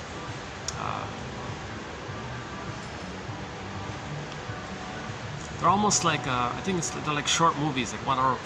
It's like I think it was like a set of 6 or 12 short movies or something.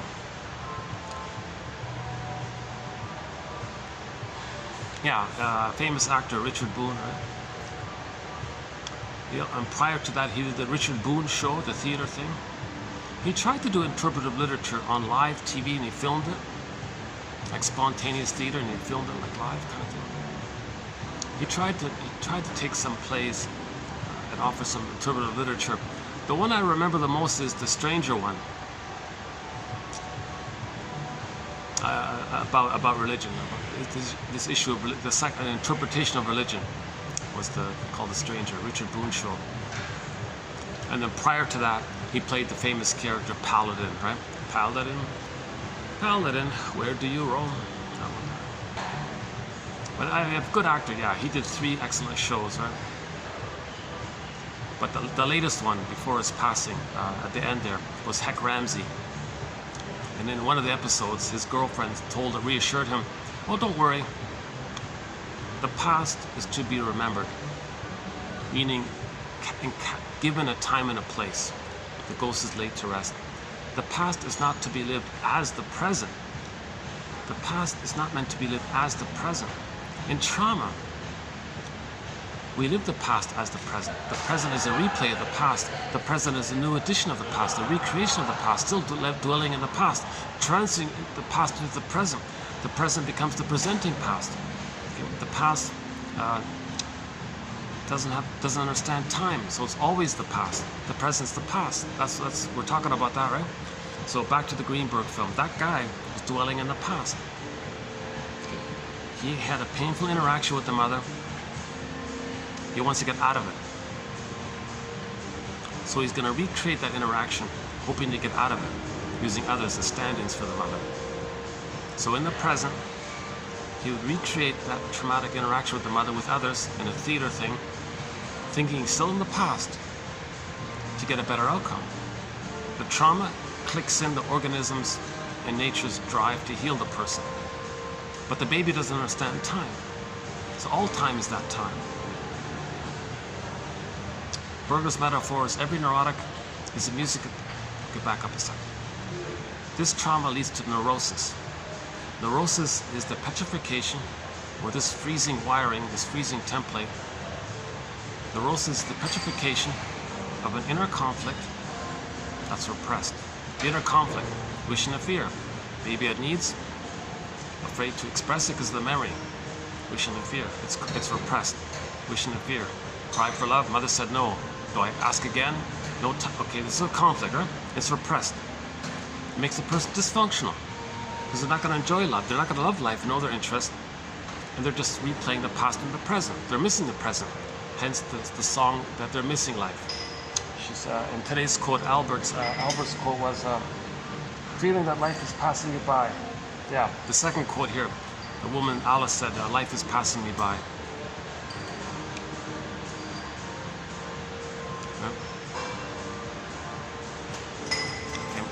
So that's why we're dysfunctional, right? Or neurotic. So Berger says, every neurotic is a music enthusiast, meaning he would love to love life. He's meant to love life. He's a music enthusiast, but that's the issue. That's why he's neurotic. He only has one record, this 45 record. Imagine a 45 record. Side B, it's the same song as side A. It's only one song on the 45. On that song is the grooves, it's grooved in this one tune. Baby had needs, he was shamed by the shaming mother, and that's a pain. There's a pain so utter. Every neurotic is a music enthusiast, but he only has one record. He carries this 45, this one record, this only tune he knows, with him everywhere he goes. Every time he sees a record player, like a turntable, with never-ending fiery ardor, he spins off that tune. So that's the compulsion, never-ending fiery ardor, the compulsion, the pain. Got to get out of the pain. That's the compulsion. He's going to replay that tune. So in the present, he's going to recreate, restage, relive, re-experience, reenact that thing in the past, hoping to change the past. Because all time is that time. So the trauma clicks in the repetition compulsion, but it's timeless. There's no time. So he's in this kind of like loop like that, right? So in every new situation, he's going to play that record. Now what's on the record? Mother shamed him. He was shamed by the mother. Two characters. Baby shamed by the shaming mother. New situation. He's going to play that record. There are two ways to reenact that record. If the baby's traumatized prior to 18 months, the baby's going to develop one of the stinger personality patterns, the bully pattern, Iago pattern, narcissistic pattern. Okay, in the narcissistic category, it branches off. You got the cookie cutter one, the star one. You got the turtle one, the clinging vine one, the closet one, etc. Okay, the lower functioning BPD, and so on. There's other troubled ones in there, right? They all do the stinger personality patterns. Why? Because if the trauma takes place prior to 18 months, remember projection? When something's too painful, you see it out.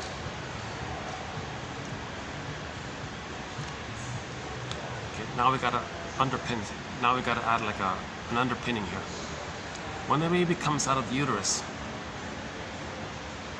20 minutes? Okay. When the baby comes out of the uterus, he needs his paradise. Paradise is not there. He thinks everything's him. He's a god. Where's his paradise? He's in pain.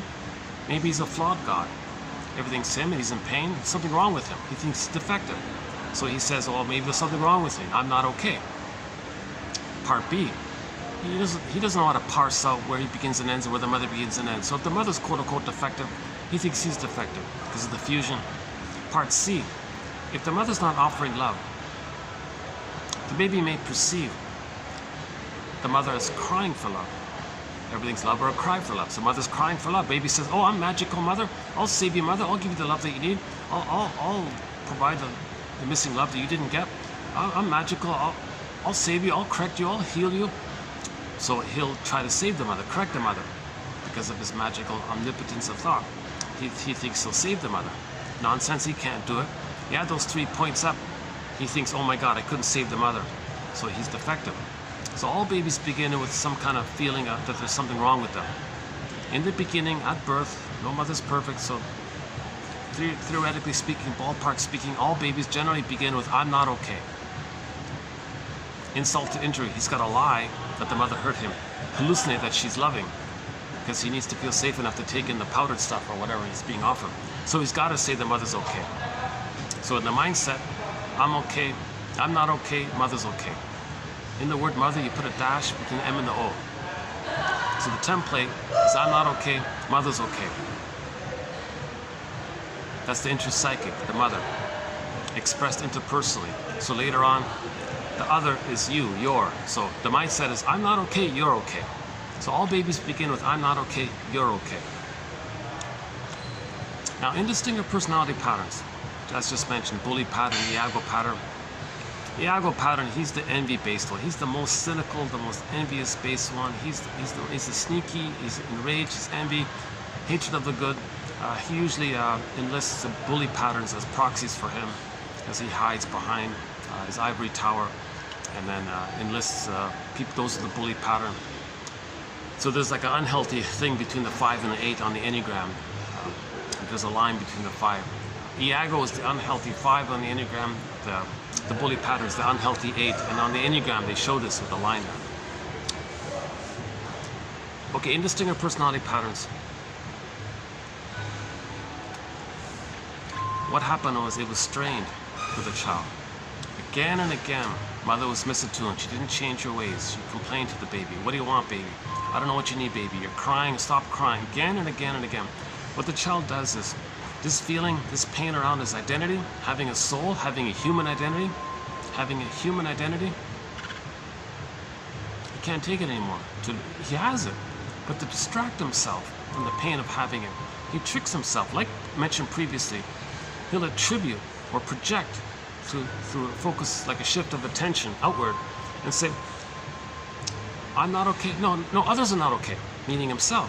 So if he says others are not okay, it distracts him from the pain of feeling he's not okay. It's still the case that he feels not okay, but he distracts himself from the pain of it because, like before, he wants to trick his amygdala to not send him too much stress hormones. So back to that dialogue, the amygdala says, hey, baby, I'm going to send you more stress hormones here. The person says, no, we've been through this already earlier. Don't do that. Well, what do you want me to do? Well, you're sending me the stress hormones here because I have an identity. What if I have no self? Then you don't have to worry, right?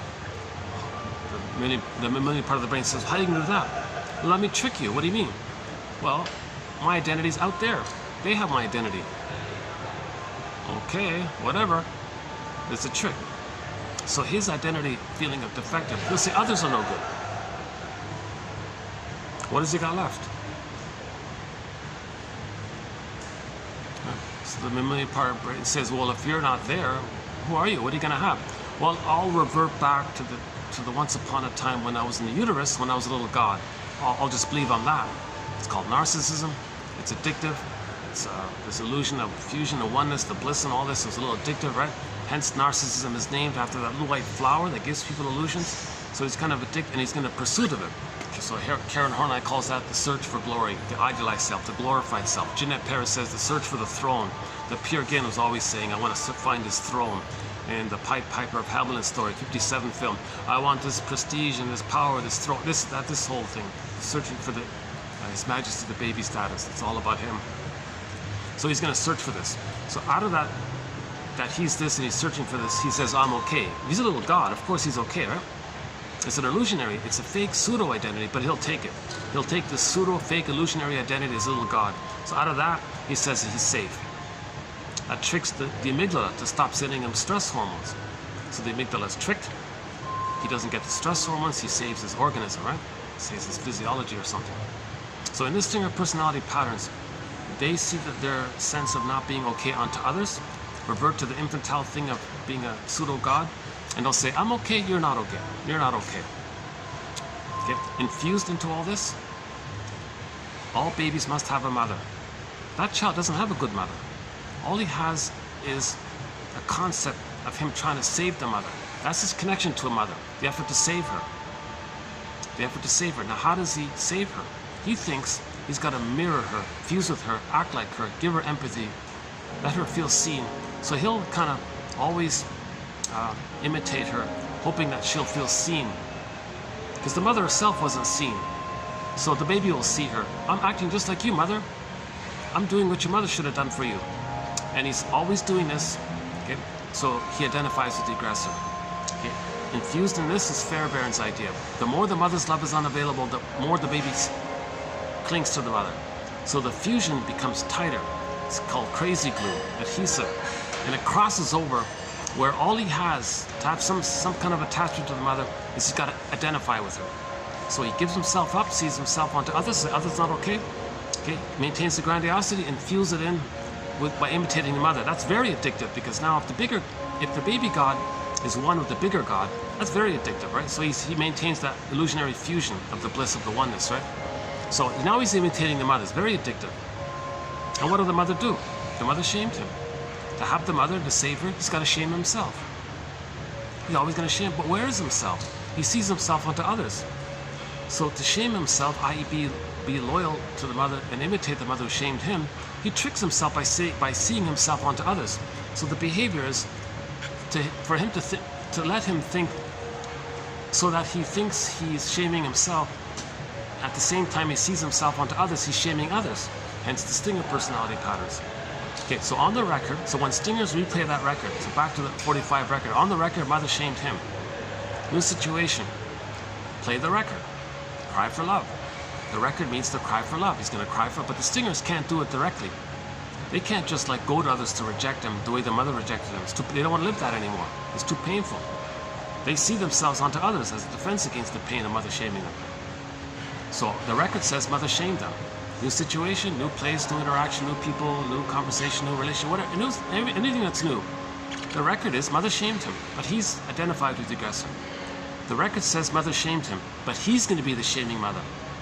Imitating the shaming mother is his attempt to fantasy, have some connection to the mother. Even if it's an illusionary connection of imitating her, that's his connection to the mother. His connection to the mother is imitating her. He doesn't have a warm connection to the mother. He just has this dream, fantasy, pursuit, chase for the mother. So imitating her is that way. So he's got to be loyal to her. So it's very hard for him to feel himself without being mother's love. So he's very clinging. He's extremely clinging. This clinging image means the boar queen gobbled him up. The witch gobbled up Hansel and Gretel. Right? He's engulfed by the mother. And it becomes her now. See, when in the Myths and Fairies, when they gobble up, he becomes her. It's called identification with the aggressor. So these fairy tales are ingenious. These storytellers understood this, right?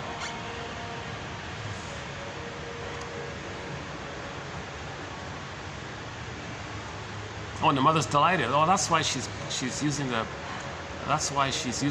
kids' bones as toothpicks. She's very delighted by this. She's pleasing the mother. She's very pleased by this. Yeah. Jesus Christ. Oh my God. Yeah. That's okay. That's what that means. Yeah. That's okay. See, in the boar queen, or these witches that eat the children and take the bones and use them as toothpicks. That means she's very delighted. She succeeded, right? So this refers to the mother feeling pleased that she used the baby to comfort her. See, when the baby, interesting in the unconscious, huh? If the mother used the baby, in the unconscious, the witch just gobbled up the child and used their bones as toothpicks, so she's pleased, she's satisfied with the meal. Jesus Christ, eh? See, the internal world, it's different. It's Alice in Wonderland, primary process mentation, myth and fairy tale world in the unconscious, pictorial, wild, it's mad in there. The cat in Alice in Wonderland says, this imaginal intrapsychic world is mad, it's different. Burglar said to a client when he's arguing with him once in a book, do you really expect conscious logic to be the same as unconscious logic? And he got it, right? Unconscious logic, flip-flopping. Taking the victim's voice as your voice. Saying the victim is the aggressor. Things are topsy-turvy. It's called trance logic, doublethink, Orwellian speech. It's all propaganda, all this lies and tricks. There's condensation, displacement, symbolization, timelessness, flipping. It's a whole different world in there in myths and fairy tales. There's no conscious logic there, put it that way.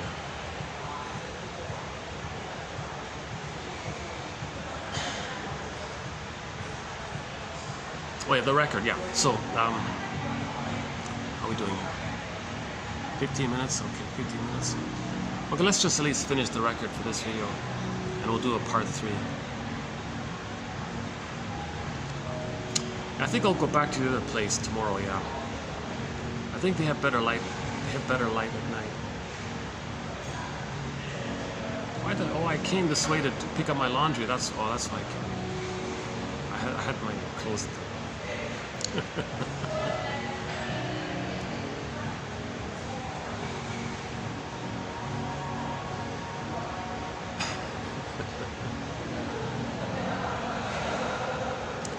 See, I notice now it's now 2 hours. I'm just starting to settle in, right? The coffee's worn off. Now I'm sort of in a mellower mood. This is the point where I feel like I can speak a little more clearly at this point. I think I burned through my anxiety in the first 2 hours. Why am I telling you this? For some understanding, for some sympathy. Am I looking for empathy? Yeah. All right. Let's finish up the record. It's an important theory, underappreciated theory. It's called identification with the aggressor by Ferenczi, mentioned earlier. Burglar calls it negative magic gesture. Okay. Indistinct personality patterns. When a person develops one of the distinct personality patterns. Okay. First of all, when they develop distinct personality patterns, they didn't graduate out of infantile megalomania. So they're in pursuit of the infantile megalomania. They didn't get enough love to know themselves, so they're very angry. The main emotions are hate, greed, envy, grenvy, spite, vindictiveness, schadenfreude. Now, they don't have the psychic structure to mourn losses. So if there's a loss, there's denial, contempt, and sour grapes. They need you anyways. That preserves their grandiosity, puts themselves in the one-up, I'm okay, you're not okay. If they say sour grapes or didn't you anyways, they're putting themselves in the one-up, you're down. So they're denying the loss. They can't admit loss. There's no floor for sadness to stand on. Sadness is frozen in Iceland. Emotional hypothermia. The golden ball's down the well. Sadness can't make its. You need some sense of self to have the feelings. If the sense of self is squelched, the feelings can't appear. So first you got to find your sense of self. To get that, first you got to weave a basket of knowledge. Then you can start to get a sense of self, which simultaneously brings in sadness. So finding who you are brings up sadness at the same time. Robert Bly says, yeah, this work is, grief is the doorway to feelings and identity. Grief is the doorway to feelings and identity. That's what he keeps saying all the time. That's sort of his main mantra every lecture. Grief is the doorway to feelings and identity. Then sadness can do its thing. Then you get some sense. Then there's a floor for joy to come in. And joy runs the console. Again, in normal development, joy runs the console. But to get joy at the console, first you got to get sadness at the console. First, sadness has got to be at the console, but sadness needs a floor. That floor is called differentiation. So first we got to get differentiation. How do you get differentiation? Well, forgiveness, recognition, understanding. As you understand consciousness, you're starting to have a sense of self. Sadness simultaneously appears in the process of differentiating. It happens simultaneously. Identity and sadness comes in. If you're getting sadness, you're getting your identity. Amazing, right? If you're feeling the grief, you're getting your identity. You're getting your connection to yourself. Again, sadness is a feeling. I am, your identity. I feel, therefore I am. So if you're getting sadness, you're getting your amness. I feel, therefore I am. So that's the golden reef and the polar bear. White Bear King Balamon story. Golden reef and the polar bear. Oh, not this song again. This is the one song on this loop thing that has worn out my patience. All the other stuff I can put up with, but this tootling, whistling thing is sort of a. I think it's about 4 minutes long. So let me. Only got 15 minutes left here. The only way to escape this thing for 4 minutes is to go outside. I need to do a 4-minute diversion here, so, and I'll come back in 4 minutes. So, yeah, because let's get my paper here. That's okay. That's okay. All right.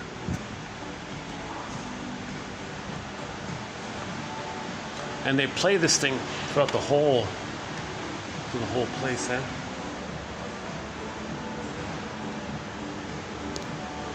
Let's check the battery. Holding up? Yeah, okay, 80%, all right.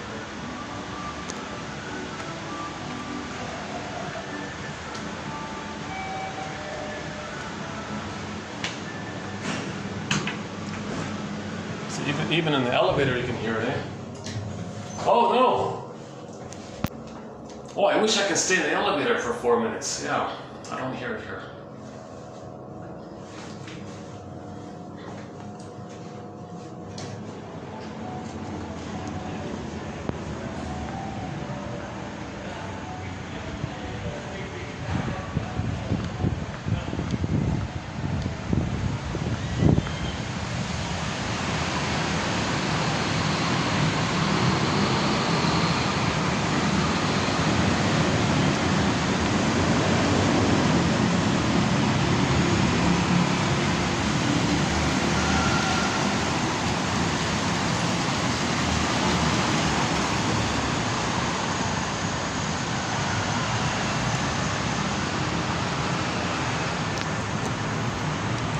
Would you believe I can hear it here even? Jesus.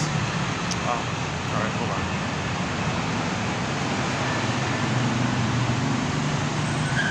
How about here? What's in here? Oh, Jesus, see here too.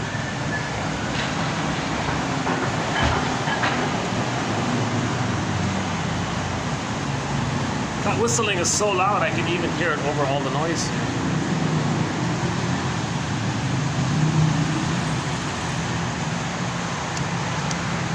Yeah, I need to wait 3 or 4 minutes until that tootling thing is over.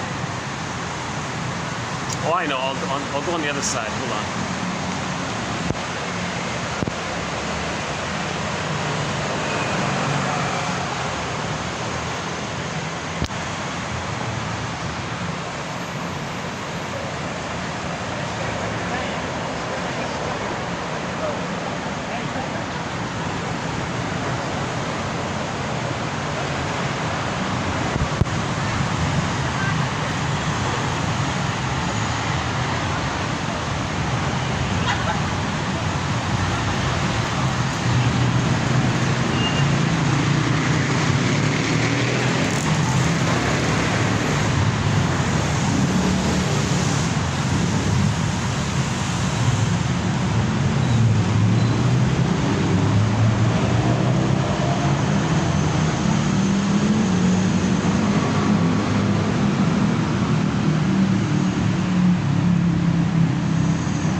Here. I'm just trying to wait out that annoying song.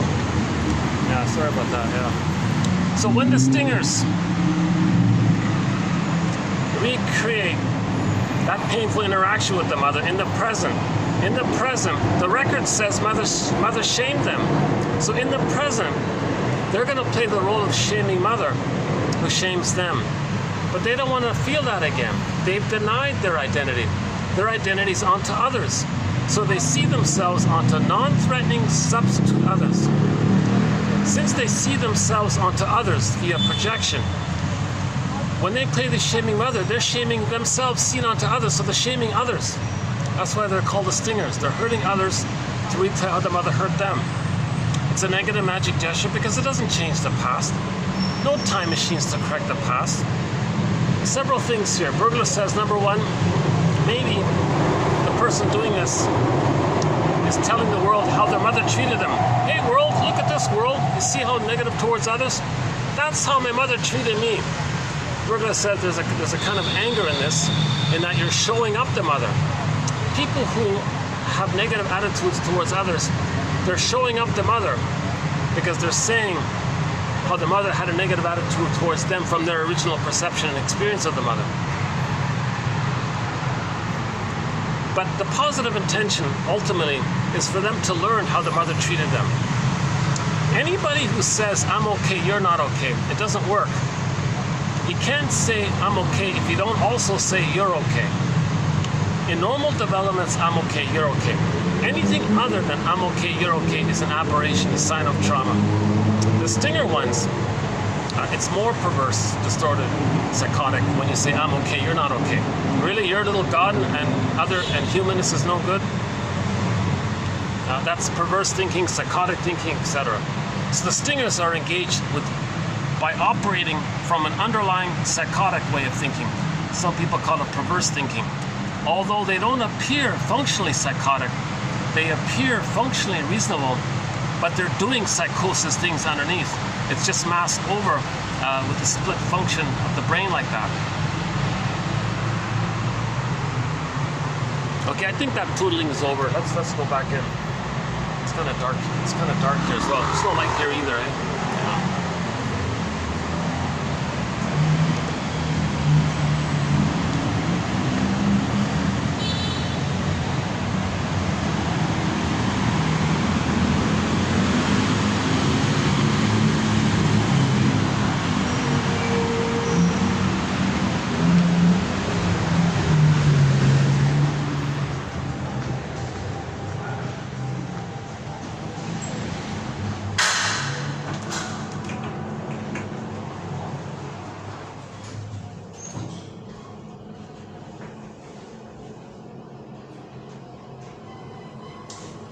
What we got? Let's see.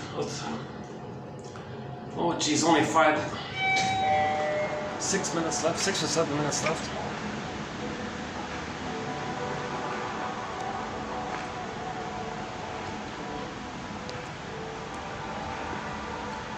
Okay, so there'll be a part 3. And there's a whole body of material about the stinger personality patterns, right? They don't want feedback, they don't trust. They don't want to question the recognition that they're operating from a perverse way, from a psychotic way. They don't want that inner conflict. They're only in pursuit of their throne, the godlike fantasy throne. They don't want inner conflicts. They don't want feedback as a defense against that.